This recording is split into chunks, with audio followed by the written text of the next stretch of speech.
Баршаңызға сәлем, менің каналыма қош келдіңіздер. Бүгін сіздермен осындай сүзбелі печенье дайындаймыз.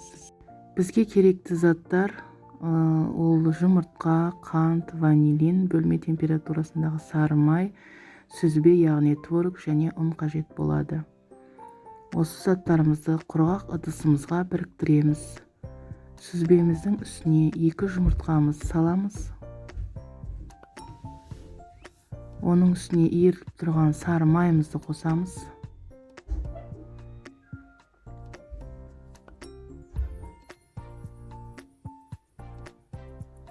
Ванилинімізді және қантымызды салып, бәрін шанышқының көмегімен араластырамыз.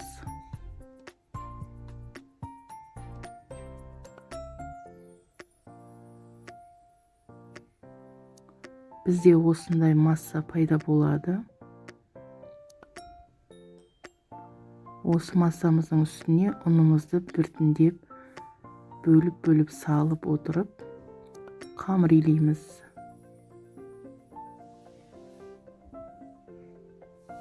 Ұнымызды бірнеше бөлікке бөлеміз.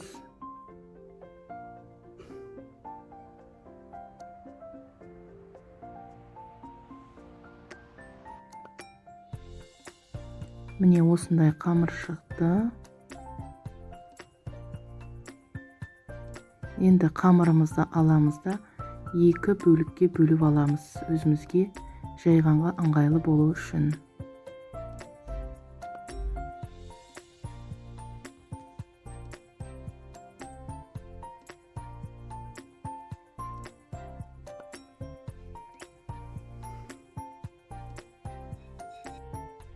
Енді аз ғана ұнның көмегімен қамырымызды өзімізге керегімізше жайып аламыз. Өте жұқа болып кетудің қажеті жоқ.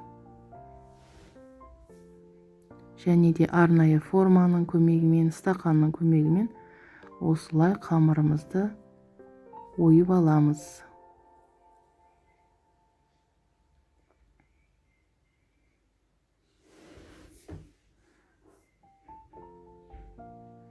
Енді қант қажет болады. Қантымызға қамырымызды осылай аунатып алып, қалағанымызша әртүрлі форма жасап, осылай тізіп алсақ болады. Дайындап алған осындай печеньелерімізді енді осындай коврикқа немесе пергамент қағазына әдемілеп тізіп аламыз. Мен осындай гүл тәріздес жасадым, ай тәріздес, 3 бұрыш, ромбик өздеріңіздің қалауларыңызша жасап, 180 градустағы пеште 25 минуттай пісіріп аламыз. Міне осылай болып шықты. Қалауларыңызша бетіне қант пудрасын сепсеңіздер болады.